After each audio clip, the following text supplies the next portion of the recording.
Assalamu alaikum wa rahmatullahi wa barakatuh. Mon invité du jour est Frédéric Delavier.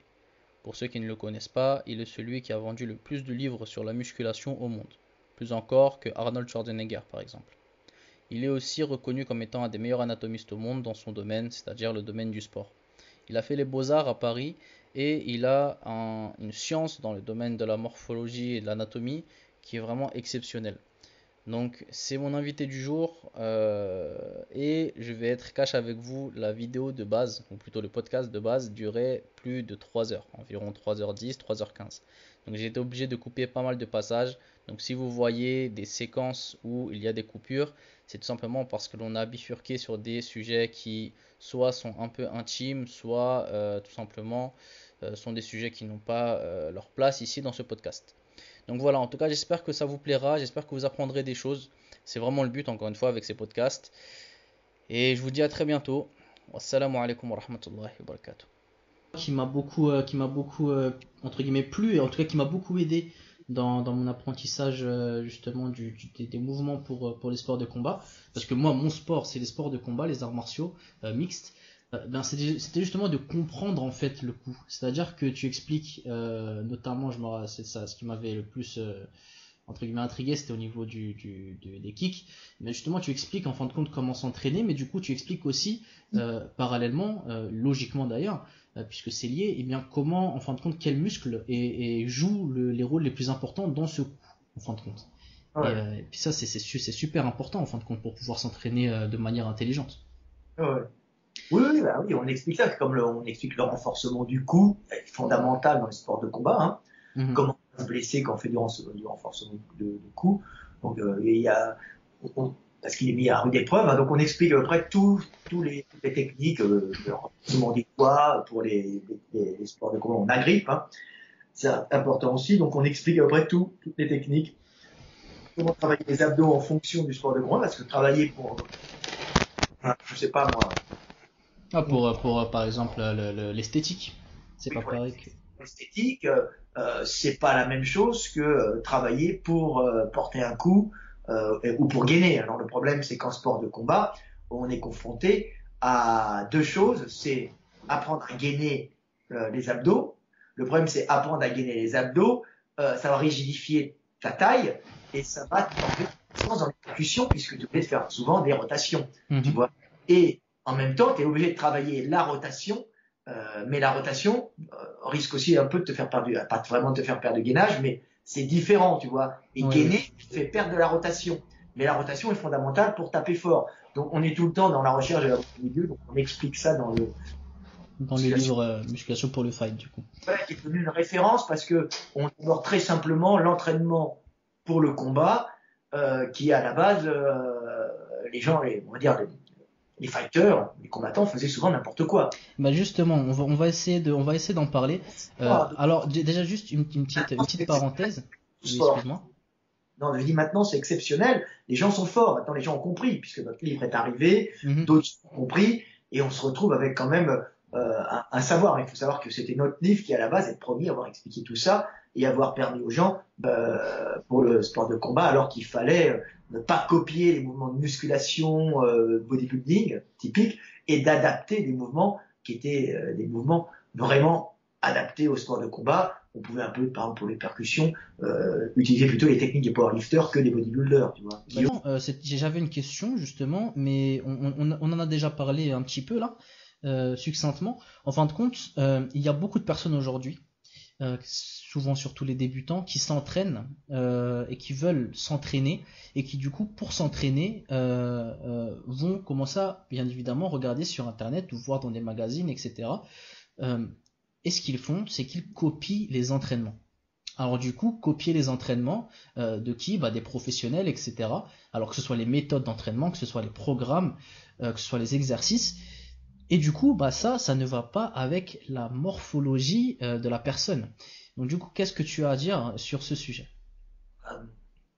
D'apprendre à se connaître, d'apprendre à reconnaître un peu sa morphologie et puis de tester, hein, de regarder ce qui vous va, hein, et de pas copier le voisin. C'est une base, hein, tu vois, on ne dit pas des choses exceptionnelles, hein, on dit l'entraînement pour l'un n'est pas forcément l'entraînement pour l'autre, et qu'il faut connaître à peu près des règles de base pour quelques règles simples, hein, pour pouvoir adapter son entraînement à sa morphologie. Alors, on a fait dans la méthode de Lavier 3, on a approfondi tout ça, mais c'était déjà extrêmement dégrossi dans le guide des mouvements de musculation. Bien sûr. Toutes les bases de la morphologie, hein, des différentes morphologies sont étudiées en fonction des mouvements, en fonction du développé couché, en fonction du squat, le travail des épaules, et on s'aperçoit que selon la longueur des membres, selon la largeur des épaules, selon la longueur des jambes par rapport à la longueur du buste, on se retrouve avec des façons de réaliser les squats qui sont complètement, les couchés complètement différentes, hein. Donc on peut pas, quand on peut pas faire comme le voisin. Je veux dire, si on veut imiter, prendre la même largeur de barre que le copain qui, par exemple, au développé couché, va avoir des grosses cages épaisses et des petits bras, va prendre large pour avoir un couché puissant. Je parle d'un gars qui veut montrer qu'il est fort, hein. Si tu veux faire la même chose et tu as une cage plate et des grands bras, hein, tu vas risquer très très fortement de finir avec une déchirure du grand pectoral. Tu vois. Alors, tu peux avoir des micro-déchirures comme tu peux avoir un arrachement partiel ou total, ce qui est catastrophique. Oui, exactement. Justement, on parle de la morphologie, et souvent, lorsque des personnes me questionnent sur la morphologie, ils me disent le morphotype. Alors, c'est complètement différent. Hein, ou en tout cas, c'est clair que c'est une petite base, hein, parce que j'ai souvent écouté lorsque tu faisais des podcasts que justement tu disais de ne pas jeter la bière justement sur William Shelton, parce que justement il a quand même fait un certain travail, mais il faudrait quand même différencier les deux. Donc je te laisse la parole. Oui, alors Sheldon, c'était un gars qui s'était aperçu que selon, on va dire, la prédominance du développement de certains feuillets embryonnaires, on se retrouvait avec des types qu'on appelait ecto-méso-endo. Ce qui n'est pas totalement faux, mais ce qui est plutôt une vision relativement simple et qui a quelques erreurs. Hein, donc c'est vrai qu'il y a une prédominance, on va dire chez les types européens, si un gars est endomorphe en général pour des raisons hormonales, il va se retrouver souvent, c'est vrai, souvent, avec du gras, une musculature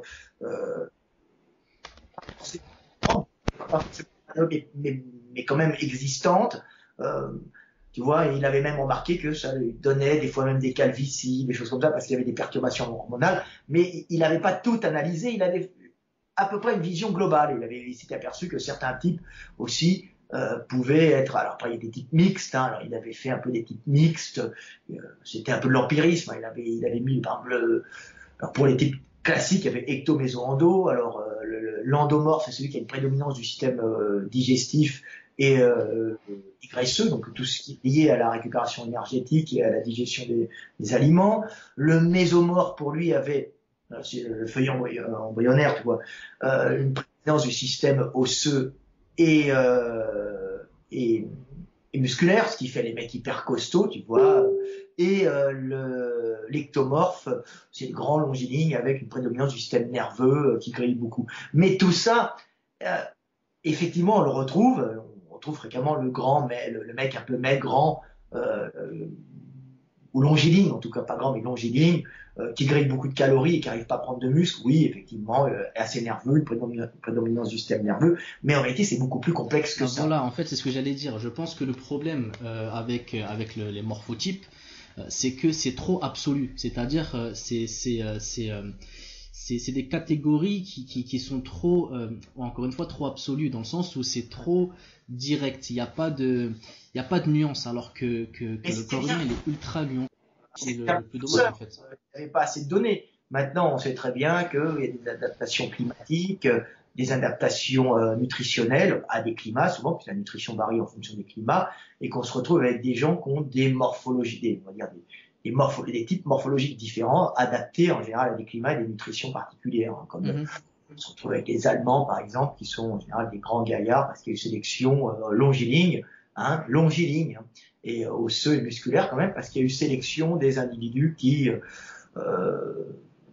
où il y a plutôt pas eu élimination des individus qui avaient une croissance osseuse et musculaire importante puisqu'ils étaient en suralimentation, puisqu'ils avaient accès au lait depuis des millénaires. Donc en Allemagne du Nord et toute la zone sud-baltique se retrouve avec des individus de grande taille qui ont été, il n'y a pas eu de sélection drastique sur les individus grands qui normalement en cas de disette sont éliminés parce qu'ils consomment trop d'énergie. Ouais. Donc on se retrouve avec des grands gaillards costauds parce qu'ils ne souffrent pas trop au niveau alimentaire. Alors, bien sûr, ça s'est fait et en plus ils ont ils assimilent parfaitement le lactose, tu vois, ce qui fait qu'ils assimilent le lactose et qu'en plus, quand il y a moins de disette, il y a moins de sélection, puisqu'ils boivent beaucoup de lait, ils mangent du cochon aussi, donc il y a moins de sélection des individus grands qui seront moins d'élimination par sélection des individus qui consomment trop d'énergie parce qu'ils ont trop de gros muscles et ils sont trop grands. Donc on a un grand peuple. Quand on voit en général un grand peuple, c'est pas tout le temps, mais c'est souvent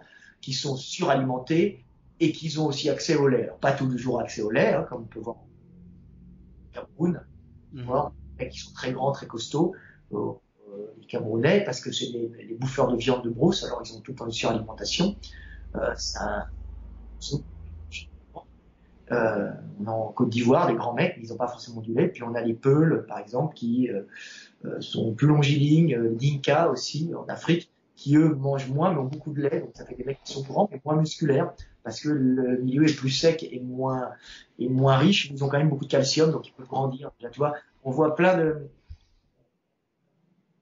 Parce qu'ils ont du lait, mais ils sont des élevages, dans les plaines herbeuses, mais ils ont quand même un peu moins de calories, donc on se retrouve quand même avec des morphologies différentes adaptées au climat.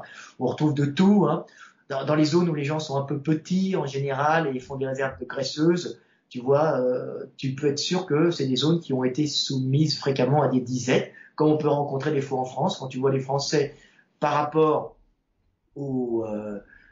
par exemple, aux Nordiques, tu vois, ils ont pas du tout la même morphologie, ils sont souvent plus petits. Pourquoi ils sont rachauds? Parce que au niveau de la gestion, des fois, ils ont des disettes, ils mangent moins et puis ils sont un peu grassouillets. Des femmes ont un peu de culotte de cheval, elles sont plus fines, plus petites, avec du gras sur les fesses, plus marqué au lieu d'avoir du gras partout. Il fait un peu plus chaud aussi. Donc du coup, on a des morphologies un peu de gens moins balèzes dans certaines zones de France parce qu'il y a eu souvent des disettes. Alors maintenant, ça se mélange, mais on a encore un substrat de population qui fait qu'on voit des populations moins grandes. Les populations moins grandes, comme je dis, c'est dans l'endroit où il y a moins à manger. Alors à part pour par exemple dans les pygmées, mais c'est encore autre chose, puisque eux, c'est la diversité génétique, la nature a fait qu'ils sont plus petits. Plus petits, alors ils supposent qu'ils sont plus petits pour pouvoir justement être plus nombreux sur un même territoire, même beaucoup.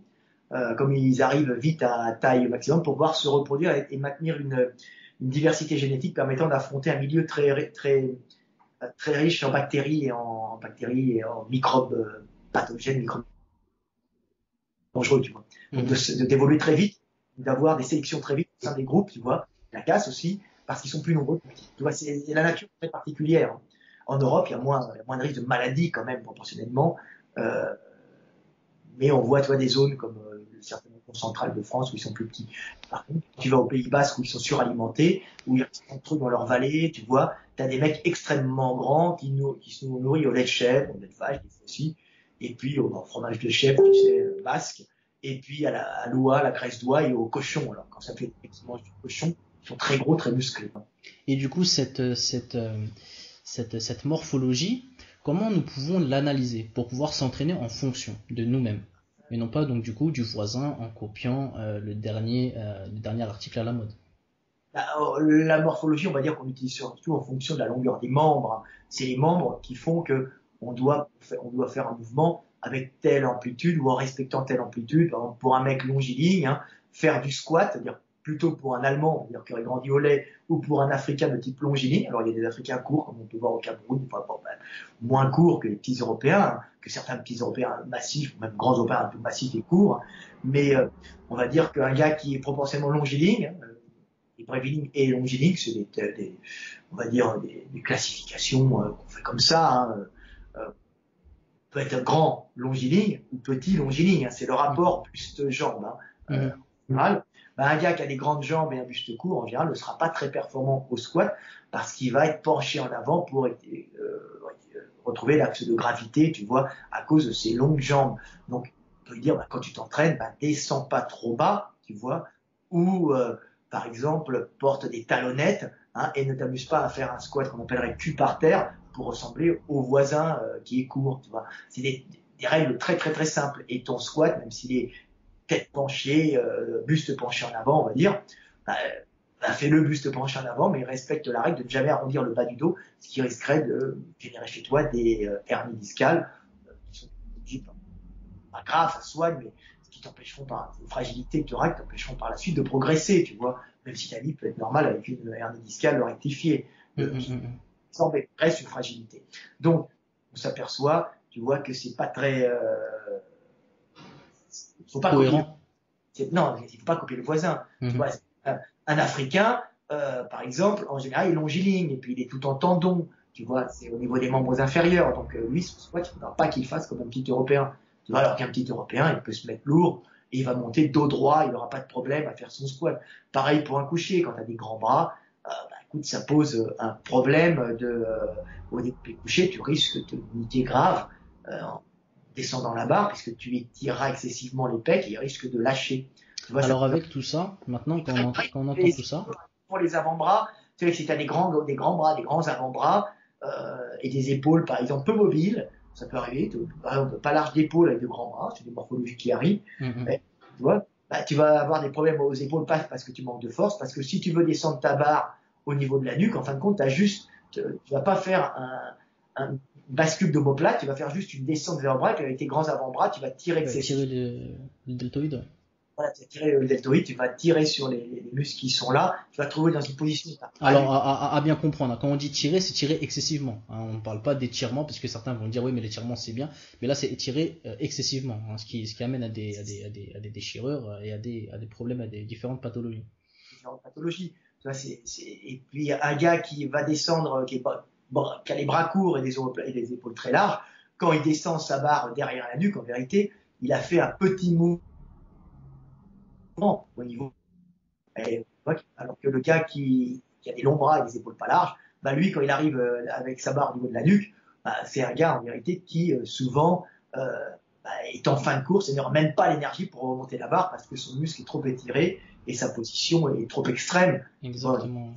Mais alors, ce que je voulais dire tout à l'heure, c'est qu'avec tout ça, maintenant, on a certaines personnes qui vont dire, mais du coup, la musculation, c'est très injuste. Il y a lui qui est trop fort comment dire, en développé couché, je serai jamais fort en développé couché. Mais alors, il faut bien comprendre que, en fin de compte, c'est plutôt de la justice, dans le sens où, tout simplement, tout le monde a ses armes. Il suffit juste de trouver nos armes et à trouver nos faiblesses et à tout simplement s'entraîner en fonction de cela, en fin de compte. Et tu sais ce qu'on dit avec Gundil, c'est que le mec il croit qu'il est pas fort. Ah, j'arrive pas à soulever au développé couché. Ça se trouve, son muscle est beaucoup plus puissant. Bien sûr, oui. Ah, c'est vrai, c'est très pertinent. Ouais. C'est ça qu'il faut expliquer. Bien ça n'a rien à voir. Quand Moussa, par exemple, a des grands bras et n'arrive pas à faire son développé couché et est faible, et puis le petit, je sais pas moi, le petit Nastanazek arrive à faire un développé énorme, Stanazek n'a pas plus de force en vérité, il ne développe pas plus d'énergie. Il y a juste des leviers de force qui sont tout simplement adaptés au mouvement. Qui sont meilleurs, c'est tout, adaptés au mouvement. Tu vois. C'est très bien de le dire, effectivement. C'est aussi injuste dans l'autre sens pour un sportif. Pour un bodybuilder, c'est bien. Par exemple, quand Björn, le nordique, fait des mollets, il a des mollets énormes, il les travaille à la presse, il se les développe à fond. Moussa, lui, va avoir un problème parce qu'il a des mollets tout tendineux. Il va descendre avec la machine et puis il va avoir le même mouvement. Il va arriver à développer à peu près le même poids. Le même poids que Björn. Tu vois, Björn, peu importe. On va prendre un nordique. Sauf qu'en vérité, lui, quand il aura descendu ses pieds sur la cale, il aura récupéré l'énergie élastique dans ses grands tendons, tu vois, de mollet, et ces grands tendons vont le propulser vers le haut, ce qui fait qu'il a un effort musculaire pas très intense à fournir pour, en fin de compte, développer la même charge parce qu'il aura... La même efficacité, en fin de compte, c'est ça que tu veux dire, ouais.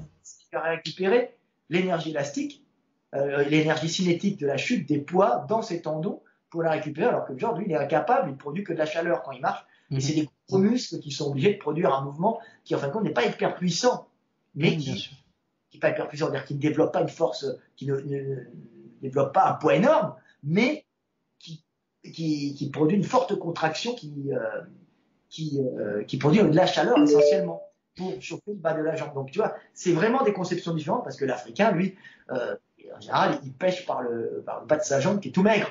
Ben oui, mais c'est adapté puisque c'est économique. En Afrique, il ne faut pas monter en surchauffe puisqu'il fait très chaud.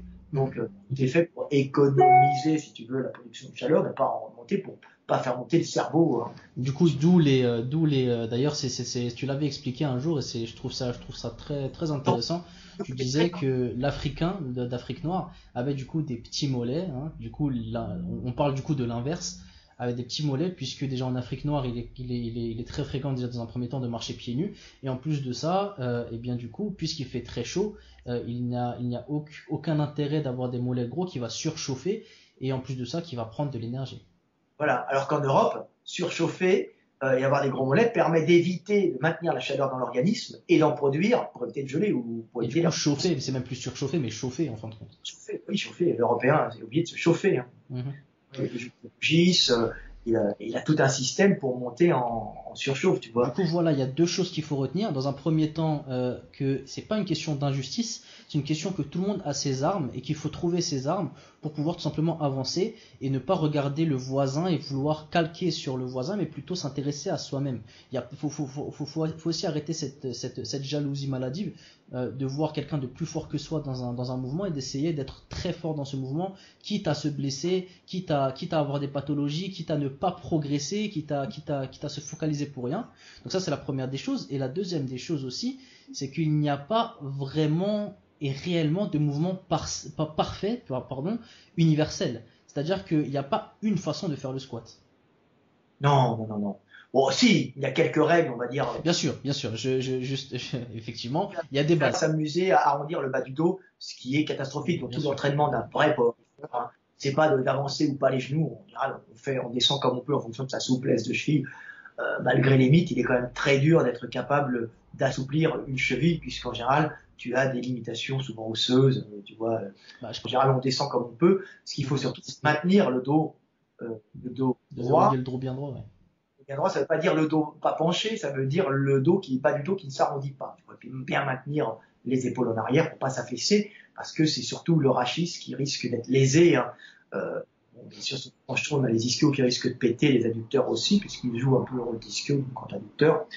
La partie postérieure du grand adducteur joue aussi un peu le rôle de redressement du bassin et du buste, parce que c'est bien par la contribution des abdos. Mais bon, en général, c'est surtout le travail de tous les powerlifters en squat, c'est d'apprendre à gainer et d'apprendre à ne pas arrondir le bas du dos et à maintenir son dos. Et c'est un exemple parmi tant d'autres. On parle vraiment de tous les mouvements. Il n'y a pas un mouvement universel. Il y a un mouvement pour toi. Et effectivement, même s'il y a des bases, comme on vient de le dire, il faut quand même adapter le mouvement en fonction de sa morphologie. C'est pareil pour les mecs au coucher. Un mec qui est très large d'épaule, souvent avoir les omoplates qui vont s'effondrer de chaque côté du banc, ce qui va faire qu'il va avoir un démarrage, qui va avoir plus de problèmes au démarrage qu'un mec très peu large d'épaule, tu vois, qui a ses deux omoplates fixées sur le banc plus facilement, tu vois, et qui va pas avoir cet étirement extrême des pectoraux au démarrage, tu vois. En général, donc on voit, tu vois, des différences, tu vois. Si tu t'affaisses, t'as plus de force, quoi. Si t'as des deux omoplates qui s'affaissent, t'es large d'épaule de chaque côté, d'où l'importance pour certains mecs qui font du coucher de maintenir les omoplates vers l'arrière, tu vois, bien serrés pour être plus puissant. Parce que ça, c'est pour les mecs bien larges, tu vois, parce que ça s'affaissera sur un banc de coucher, surtout si ceux-là sont pas assez larges. Alors après, c'est vrai que du coup, lorsque un des intérêts de faire cette analyse morphologique ou morpho-anatomique, eh bien, c'est de pouvoir aussi trouver éventuellement un sport de prédilection. Notamment, je ne sais pas si tu connais Adam Ondra, c'est quelqu'un qui fait de l'escalade et qui du coup se catégorise par ayant des bras ultra longs, ce qui du coup, tu imagines bien, le facilite énormément pour son activité. Ben justement, éventuellement, se trouver en faisant son analyse morpho-anatomique, si vous avez, encore une fois, on parle comme on l'a dit tout à l'heure, d'avoir comment dire, des jambes très longues, éventuellement, vous pouvez voir que vous serez super bon au sprint. Après, évidemment, il y aura Ouais, ça peut arriver forcément, hein. Pardon? Bah, pas forcément, c'est mieux, c'est un avantage d'avoir des jambes très longues. C'est ce que j'allais dire, c'est justement là où c'est ce que j'allais dire. Après, effectivement, il faut bien comprendre que il n'y a pas non plus une règle d'or. C'est-à-dire, c'est pas parce que vous avez des prédispositions que vous allez obligatoirement exceller, même si ça va vous faciliter. De toute façon, il faut bien comprendre que le travail, de toutes les manières, c'est vraiment ça qui vous fera exceller avant vos prédispositions. C'est ce que tu voulais dire, j'imagine. Non, non, non, c'est un ensemble. Non, ce que je veux dire, c'est qu'il y avait le côté musculaire. Il y avait, et puis avoir des jambes très longues, c'est aussi, ça peut être un avantage, mais ça peut être aussi un désavantage pour commencer à lancer un sprint au démarrage. Donc on se retrouve en général, Ouais. les sprinteurs, ils ont obligatoirement des jambes relativement longues, hein, pour pouvoir avoir des grandes enjambées, mais ils ont aussi l'obligation d'être très musculaires et d'être très musculaires au niveau du centre de gravité et pas dans les extrémités pour pas s'alourdir. Bah, Donc on a des jambes longues, ça favorise justement, comme tu l'as dit, des longues enjambées, donc du coup, ils sont potentiellement plus rapides. C'est là où je voulais en venir. rapide, mais aussi il faut qu'il soit très musculaire. Et il faut que le système musculaire soit en général vers le centre du corps et pas comme les Européens, dans les extrémités comme les mollets, parce que ça alourdit énormément. Tu vois. Du coup, l'Afrique noire, et c'est du coup pour ça qu'on voit beaucoup d'Africains exceller dans ce domaine. Les Africains en général, des zones où on mange beaucoup pour être quand même relativement musculaire. Tu vois, une Mhm. sélection souvent pas sur les petits pour le sprint, hein, parce que pour les courses d'endurance jusqu'à 40 km, faut être un petit Africain en général, pas lourd à déplacer, tu vois, économique, avec proportionnellement quand même des jambes longues, tu vois, pas des grandes jambes, donc c'est aussi économique, mais pas forcément à la même taille. Bah, moi, je le vois bien, hein, quand je fais du trail, je galère un peu plus, qui moi-même est plutôt une morphologie de caucasien. J'ai plus de difficultés à faire du trail parce que je suis assez lourd que de faire, par exemple, de l'haltéro, quoi. Ouais, mais l'hyper trail, alors j'allais dire Trail extrême, ouais. l'ultra trail, on retourne avec des blancs, uniquement des blancs, quasiment ultra Ouais, ouais. trail. Mhm. Et pour des raisons, alors ils sont moins performants sur les 40, les 10, 20, 30, 40, 50 km, les blancs, parce qu'ils sont plus lourds. Donc là, il faut qu'ils traînent Ah, faut être ultra léger, ça c'est sûr, hein. On peut pas être super lourd et faire du trail, hein. trail, c'est pas forcément les tout petits. L'ultra trail, c'est ceux qui ont cette capacité d'endurance et aussi des capacités de réserve de graisse. Et ceux qui ont des réserves de graisse, c'est les Européens. Donc même s'ils sont moins performants que les Africains, parce qu'ils ont moins de restitution énergétique sur les tendons, comme les petits Kenyans ou les Éthiopiens, puis certains Nord-Africains aussi, adaptés au climat plutôt chaud, tu vois. Euh, ceux qui se démarquent après 40 ou 50 km, bah, c'est les blancs, parce que même s'ils sont moins performants avant, ils récupèrent à ce moment-là les premières places, ils deviennent Ouais. meilleurs, parce qu'ils peuvent tirer 20, Bah, un 30, des meilleurs actuellement, c'est un Espagnol, hein. voilà, parce qu'ils ont du gras interne dans le ventre, tu vois, ils ont cette morphologie où ils stockent du gras en viscéral, facilement utilisable, et ils ont une peau plus épaisse, plus de gras partout, donc ils stockent plus d'énergie. Et bah, l'énergie, ça joue sur les derniers 50 km, parce qu'il y en Mhm. a du sang. Hein. Bah d'ailleurs, c'est intéressant ce que tu dis parce que lorsque je faisais mes recherches concernant la période de Ramadan, comment s'entraîner pendant le Ramadan, j'ai vu que beaucoup de personnes, les Kalenjians, s'entraînaient pendant les périodes de jeûne. Ils s'entraînaient à jeun, mais justement pour pouvoir faciliter justement leur réserve énergétique à jeun. Leur réserve donc, du coup dans le pancréas et dans le foie pour pouvoir du coup faciliter lorsqu'ils feront des entraînements en endurance. Habitué, peut-être. Oui, oui, et apparemment, d'après certaines études que j'ai vues sur NCBI, apparemment ça fonctionne plutôt pas mal. Est-ce que tu avais déjà vu ça? Est-ce que ça te parle? Quelle région, tu m'as dit? Les Kalenjians, le Kalenji, C'est où ça? l'Afrique noire en gros. C'est pas très loin du Kenya. C'est peut-être s'habituer, ouais, c'est des musulmans, c'est ça? Certainement que c'est des musulmans, mais je ne suis pas sûr. Je ne suis pas sûr. Mais ils ne s'entraînent pas forcément pendant la période de Ramadan. Moi, j'ai dit que je me suis intéressé par rapport à certaines vidéos sur le Ramadan que j'ai sorties. Mais eux, ils s'entraînaient à jeun. C'est-à-dire, au lever, ils s'entraînaient en faisant des footings pour pouvoir justement augmenter cette réserve énergétique. Ouais, peut-être, oui, pour vider les. Exactement. En fin de compte, puisque c'est directement le glycogène qui est contenu dans les organes qui vont sortir, bah justement, leur théorie, en fin de compte, c'est même pas une question d'étude, mais leur théorie, c'est que du coup, ça augmente ses réserves énergétiques, puisque le corps s'habitue. Et justement, apparemment, d'après certaines études, eh bien, ça a l'air de fonctionner. Donc, je voulais savoir justement si tu avais déjà entendu parler de ça. Là-dessus, ça, c'est le rôle des scientifiques de vérifier avec des tests si effectivement cette méthode d'entraînement qui a l'air, à la base, c'est de l'empirisme, mais ça se tient Oui, souvent. bien sûr. L'empirisme, c'est l'empirisme qui fait que les mecs vont vérifier ce que l'empirisme a découvert, hein, Mhm. des études scientifiques. Donc pourquoi pas, mais faut d'abord faut tester, mais il n'y a pas, y a pas de raison que le système ne marche pas, qu'on on stimule ces cellules pour qu'elles en génèrent, on les stress, de l'inflammation, pour qu'elles en génèrent d'autres. Bah oui, de base, en fait, moi, dès que j'ai vu ça, j'avais vu que les Challenger faisaient ça, je crois en 2014. Mais dès que j'avais vu ça, il n'y avait pas encore d'études sur le sujet. Mais dès que j'avais vu ça, je me suis dit que c'est cohérent, en fait, en fin de compte. Faut faire des études dessus. Voilà. Bah, les études sont sorties, du coup, bah, je vous mettrai ça en description, Inch'Allah. Du coup, bon, on a parlé de la blessure. Du coup, est-ce que s'entraîner en fonction de sa morphologie fait en sorte que tu n'as plus de blessures, ou bien est-ce que cela prévient les blessures? Non, c'est pas, on n'a pas plus de blessures dans la vie. Vivre te confronte obligatoirement à la blessure, à l'accident, mais ça va limiter les risques de blessure en sachant que de toute façon elles arrivent toujours un jour ou l'autre par fatigue, inattention. L'homme est faillible, hein, et puis on n'est jamais tout le temps très fort. Oui, exactement. Je dis ça parce il y a certaines personnes aussi qui, encore une fois, sont dans l'absolu, dans le sens où ils disent que voilà, moi, comme je m'entraîne en fonction de mon anatomie et de ma morphologie, pardon, et bien, du coup, je peux m'entraîner à fond et j'aurai pas de blessure et bah voilà, j'aurai pas de problème. Donc, on va dans un autre absolu en fin de compte. On limite simplement les risques de blessure. Voilà, on n'est pas non plus, on n'est pas non plus, Qui meurt, tout le monde. Mais exactement, oui. oui, mais on va limiter les risques, on va éviter de se blesser. Tu vois. Ça, c'est important de connaître sa morphologie, de se regarder dans une glace, d'être objectif avec soi-même pour savoir où on est bon, où on n'est pas bon. Il y a des gens qui récupèrent plus ou moins vite. Il y a des gens pour le système nerveux, par exemple, qui récupèrent plus ou moins vite à l'entraînement.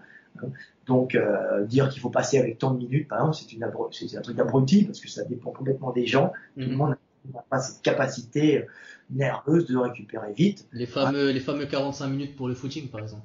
Plus les mecs sont balèzes, plus ils sont gros, moins ils récupèrent, plus ils travaillent lourd, plus ils récupèrent lentement. C'est Mhm. connu. Voilà. Ah, tu parles des temps de repos. Temps de repos, ouais, ouais. Ouais.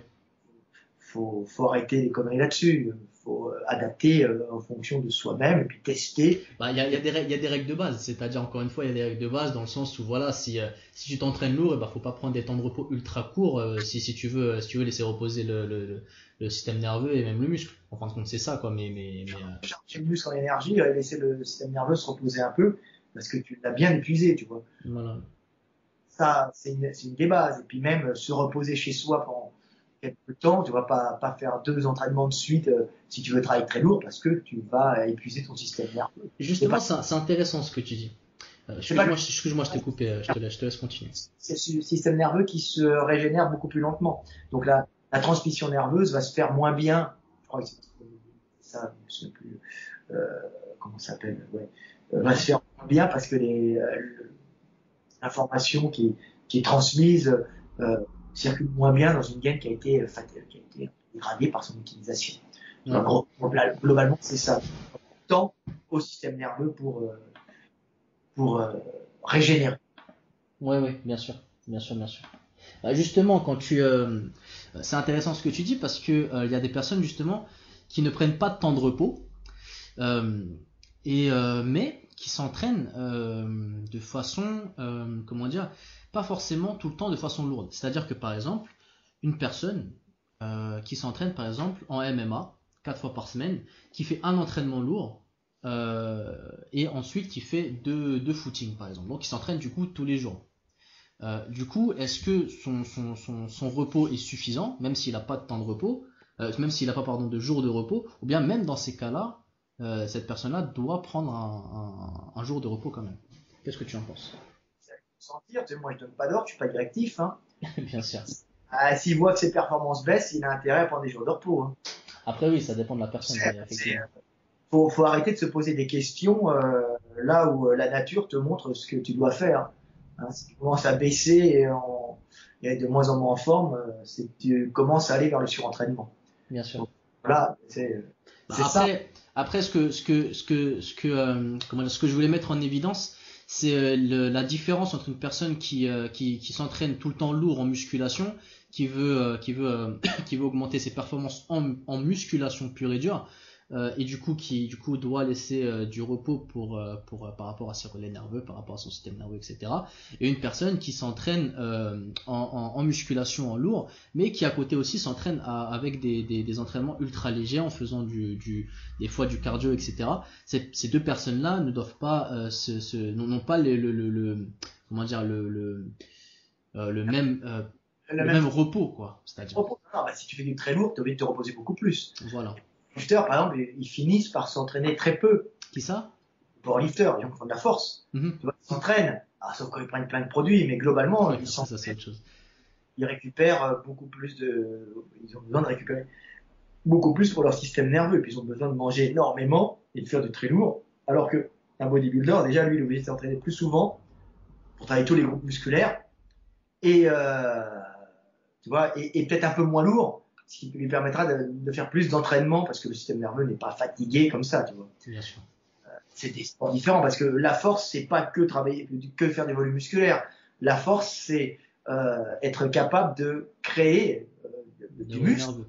mais c'est surtout de créer des relais nerveux en créant des automatismes pour monopoliser d'un coup le maximum de fibres d'une façon automatique, tu vois, et rapide. C'est pour Tu vois. ça qu'il faut être nuancé dans ses propos. C'est-à-dire qu'il y a beaucoup de personnes qui jugent très rapidement des programmes et des méthodes d'entraînement, enfin, oui, plutôt des programmes plutôt que des méthodes d'entraînement, trop rapidement, sans être nuancé, alors que il y a des personnes qui s'entraînent tous les jours, mais qui s'entraînent pas en musculation, et du coup, c'est complètement différent qu'une personne qui effectivement, par exemple, fait du powerlifting, fait de l'haltérophilie tous les jours. Là, effectivement, peut-être qu'un jour de repos ou deux serait pas de refus.